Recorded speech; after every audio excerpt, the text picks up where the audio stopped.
Malawi Brief. Bungwe la ADMAC lasimikiza Malawi kuti lili ndi chimanga chokwanira pamenenso mphekesera za ng'amba zikumveka. Khalani pomwepo kuti mumve zambiri za nkhani komanso nkhani zina pa Times TV. Ganizo la nthambi yoyang'anira ndalama za omwe adapuma pa ntchito lonjezera atsogoleri a zipembedzo mu bodi yake ladzetsa nkhawa pakati pa ogwira ntchito mboma. Anthu ati akuopa kuti mwina ziganizo zawo sizimveka. Mkulu watsopano wa nthambiyi Stein Singo anati ganizo lonjezera atsogoleri a zipembedzo mu bodi ndi njira imodzi yosinthira kayendetsedwe ka ntchito ka nthambiyi kutsatira mpungwepungwe omwe udadza pakati pa okhudza ndondomeko yogula hotela ya Marilis. Clever Mwale walemba ripoti ili. Asingo anati ganizo lonjezera atsogoleri a zipembedzo mu bodi ya nthambiyi likutsatira ziganizo zolakwika zomwe zinachitika pa ndondomeko yogula hotela ya Amaryllis zomwe zinabweretsa mafunso okhudza kasamalidwe ka chuma cha omwe adapuma pa ntchito. Iwo anati akufuna nthumwi zochokera m'mipingo ikuluikulu kuti zikhale nawo mu bodi ponena kuti zithandiza kubwezeretsa chikhulupiriro ndi kuchita zinthu poyera. Choyamba ndikufuna kuti kukhale mabungwe azipembedzo ngati kandi akatholiki kandi aCCP kandi mamuslimu akuluakulu akumenekoko ndi azakhale ngati macheya abungwe lili and azikhala for 2-3 year term nkumapangana loteri kuti kayakhala CCP chaka chino kama wakhala katolika chaka china akhala aCCP amuslimu. Koma tuganizoli laudzakale mtsutso pa yemwe akuyenera kukhala mu bodi ya nthambiyi. Gulu la atsogoleri a zipembedzo la Public Affairs Committee PAC lati lalandira bwino ganizoli. Yemwe amayankhulira gululi Bishop Guilford Matonga wati atsogoleri a zipembedzo amakhulupiridwa ndi anthu ochuluka ndipo ali ndi kuthekera kofunsa adindo pa zinthu zosiyanasiyana kuchita zinthu poyera komanso kubwezeretsa chikhulupiriro monga achitira mu nthambi ndi mabungwe ena aboma. Ngakhale iwo si ndithu ogwira ntchito mboma koma amagwira ntchito ndi boma pa nthawi iliyonse limene apempheredwa kutero. Sakhala ngati anthu andale koma amathandizira kuti zinthu ziwongoke ndipo zisonye. Ngakhale izi zili choncho oyimira ogwira ntchito ati sakukhutitsidwa nazo. Mtsogoleri wa bungwe la Civil Servants Trade Union Alameki Magawa wati ngakhale kusintha bodi ndikofunika, eni ake ndalama za thumbali sakuyenera kusiyidwa pambuyo popanga ziganizo zokhudza ndalamazi.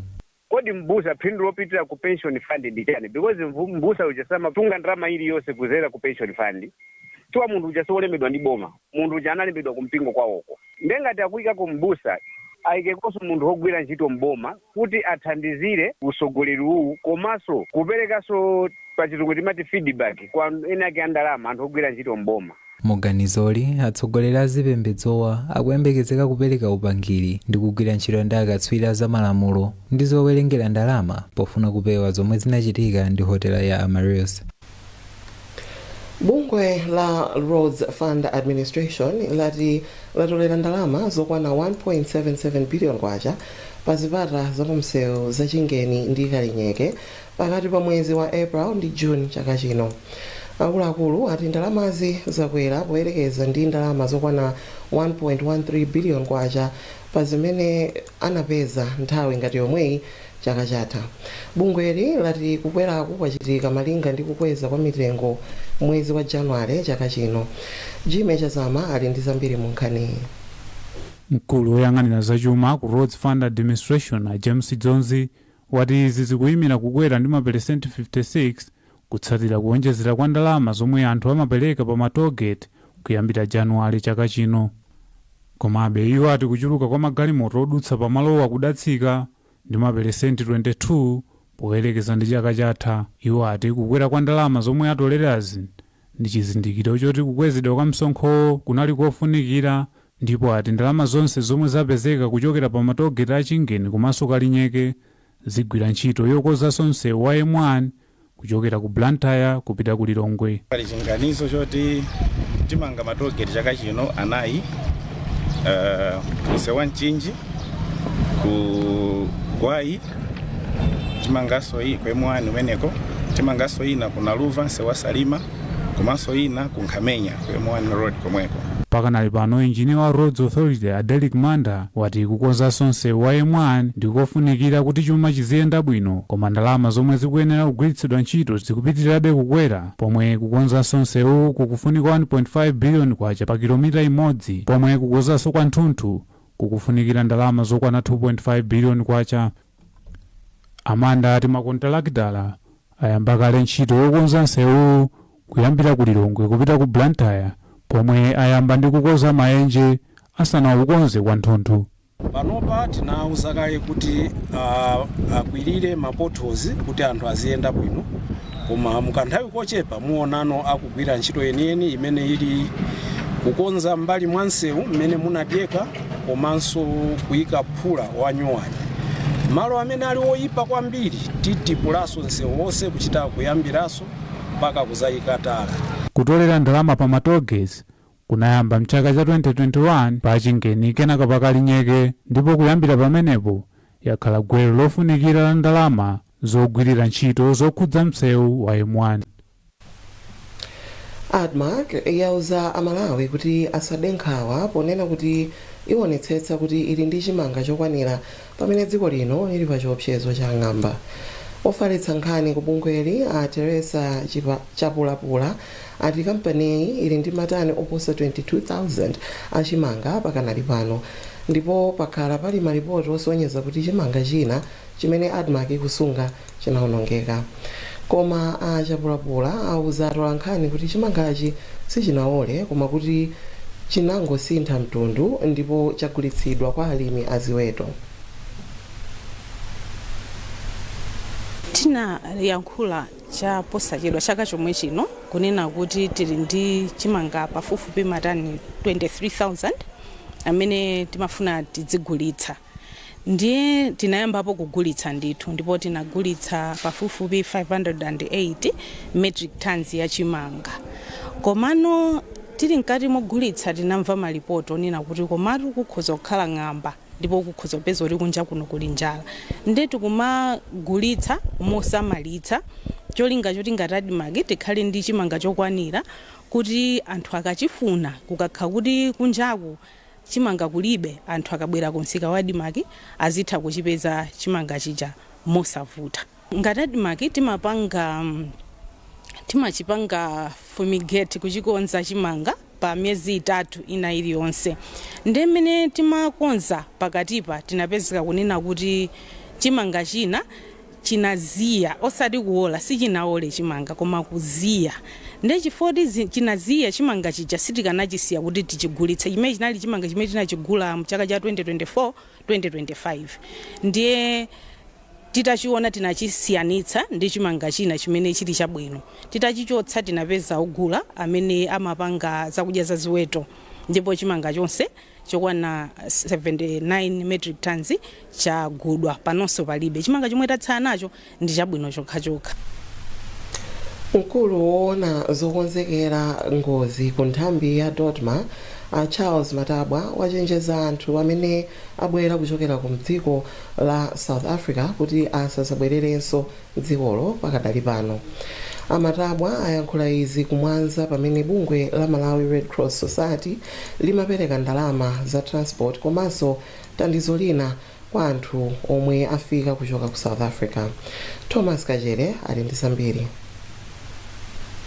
Matabwa ati ndiokondwa kulandira nzika za dziko lino, koma achenjeza kuti kubwereranso ku South Africa pakadali pano siganizo labwino. Tikupereka uphungu kuti adikire kaye kuno ku Malawi boma lawalandira, ndipo pakhala mapulogalamu ambiri okuti aonepo gwira ndi kukhazikika muno mdziko la Malawi.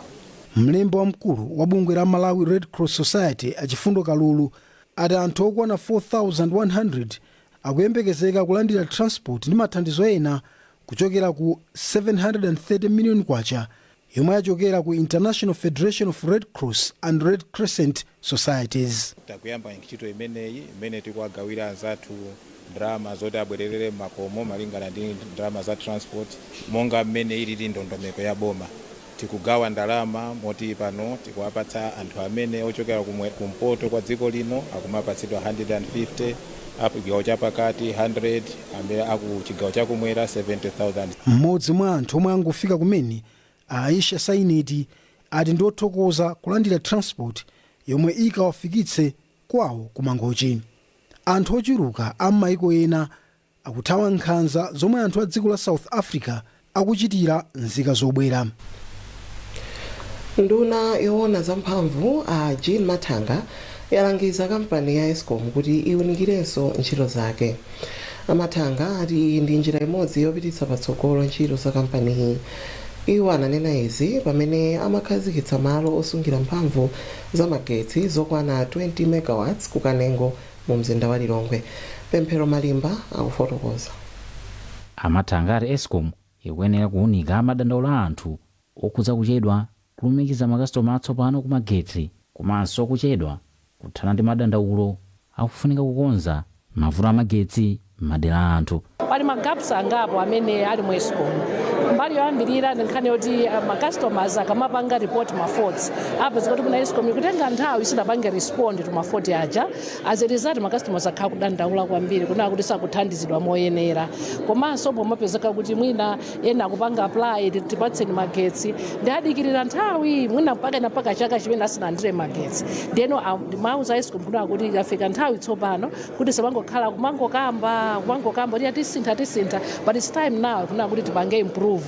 Iwo awuzanso Eskom kuti ionetsetse kuti nkhokwe yosungiramo magetsi yomwe ayikhazikitsayi yathandizira kupititsa patsogolo ntchito yogawa magetsi kwa anthu. Mmodzi wa akuluakulu abungwe la Global Energy Alliance for People and Planet Akalo Koch omwe bungwe lawo lathandiza ntchito za nkhokwe yosungiramo magetsi ndi ndalama zokwana $20 million ati bungweli lathandizira kukhazikitsa malo apadera opititsa patsogolo ntchito ya nkhokwe yosungira magetsi ku sukulu ya ukachenjede ya Mzuzu. Mmodzi wa akuluakulu a bodi ya Eskom a Wilford Sabola alimbikitsa anthu mdziko muno kuti agwirane manja ndi Eskom polimbana ndi mchiridwe wosakaza katundu wa Eskom ponena kuti mchiridwe otere ukulowetsa pansi ntchito za kampani.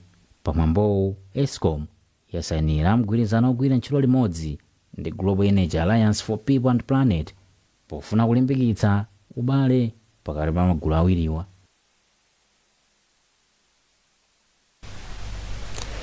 Nduna ya maboma ang'onoang'ono ndi chitukuko chakumudzi a Ben Phiri yati boma lichilimika pa ntchito yomanga misika pofuna kutukula ntchito za ulimi ndi malonda.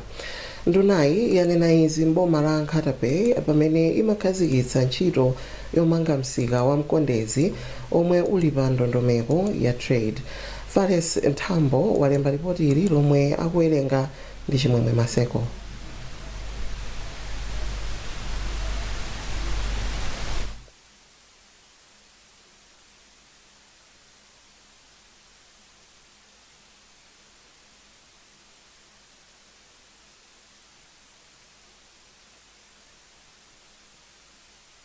Aphiri anati msika wa makonowu uthandizira alimi komanso ochita malonda osiyanasiyana kupeza misika mosavuta yomwe azigulitsako zinthu zawo komanso kuti anthu ena apeza ntchito zomwe zingathandizire kutukula miyoyo ya anthu osiyanasiyana pachuma. Ikhala ikulimbikitsa alimi chifukwa ngati alimi adzigwira ntchito koma nkusawapatsa pamene adzikumanira pabwino popanga business ndiye kuti zasokonekera.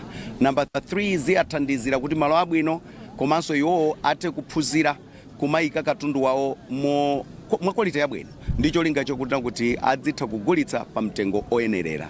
Mkulu woyang'anira programu ya trade ku nduna wa zamaboma ang'ono a Babla Ntapasa anati msikawu upereka mwayi kwa alimi kuti azigulitsa katundu wawo mosavuta makamaka alimi omwe amapanga uchi m'boma la Nkhatabe. Pali alimena kuti atakukhala ndi ming'oma yopitirira 100 koma pamene akupanga produce peza zoti akupanga produce mwina 50 metric tons koma ifeyo pamene tikugwira nayo ntchito panopa alimi amene atachosa pa 50 metric tons to 500 metric tons pamene tikuyembekezaso kuti pamene tikupitira naso patsogolo pamene akukula alimi amenewa ndi kuwapasa anthu okuti awagule komanso kuwapanga link kumisika kuti production yawo ikule ndithu ifike even 1000 metric tons pamene akukolola pa ming'oma yawo imene ayika.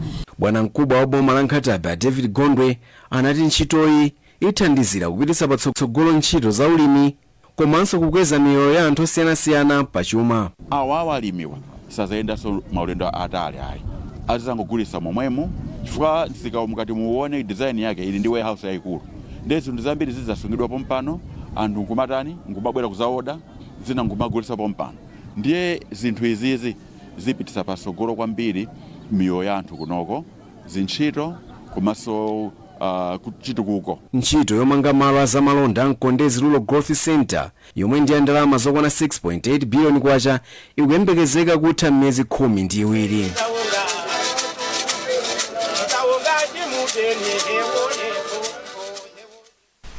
kudzera mu mwambo wa mgonero wa gala Mbelwa Night.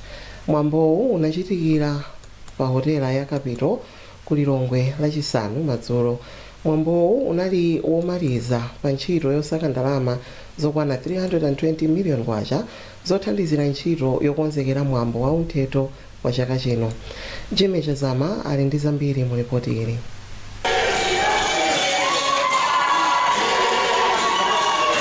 Wapampando wa mwambo wa unthetho wa Charles Zimba wati kampeni yotolera ndalama siyongofuna kusonkhanitsa ndalama zokha koma kulimbikitsanso chikhalidwe.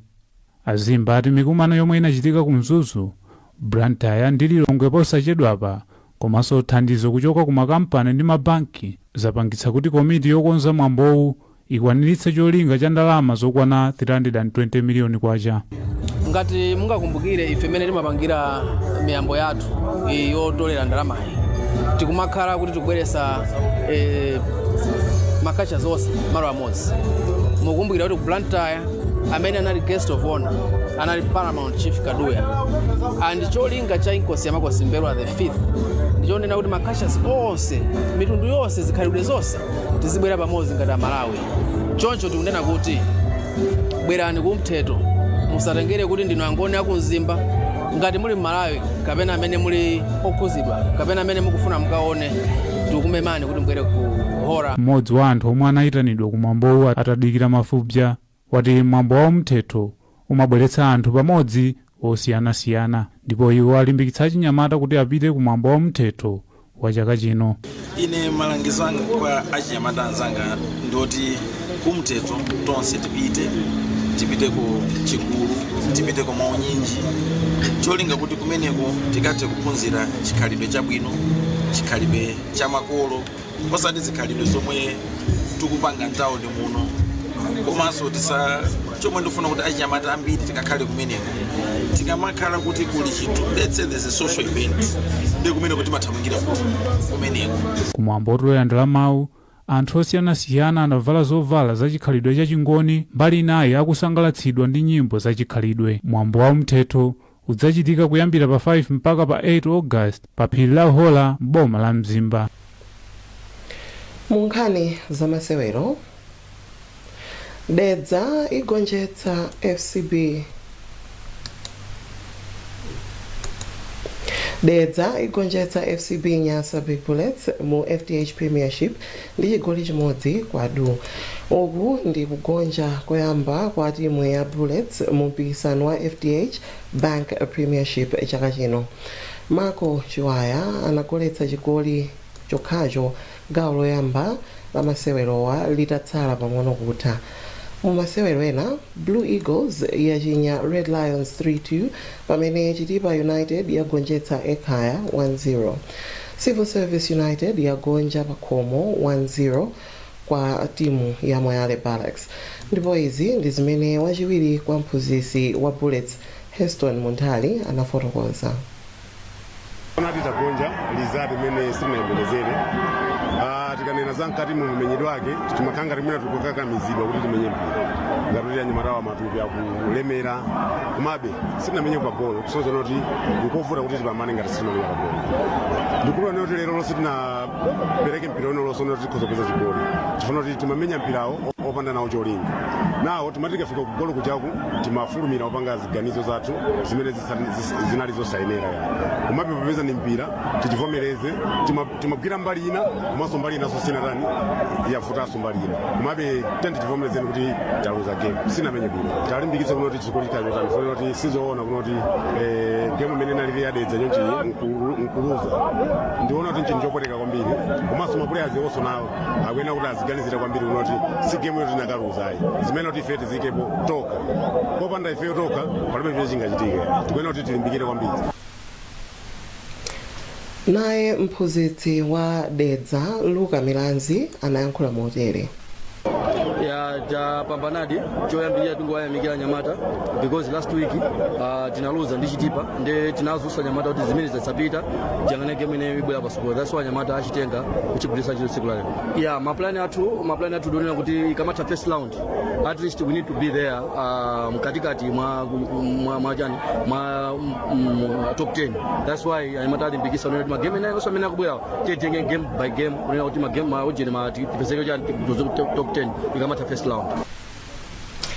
Masewero apachaka olimbitsa makamaka thupi pakati pa ogwira ntchito msukulu za ukachenjede zaboma mdziko muno ayamba mu mzinda wa Blantyre. Masewerowa achitika makamaka kwa masiku awiri kuyambira Loweruka mpaka na Mulungu. Lachisanu kampani ya Niko inapereka ndalama zokwana 10 million kwacha zothandizira masewerowa. Daniel Zimba ayendeza mbiri mu ripoti ili.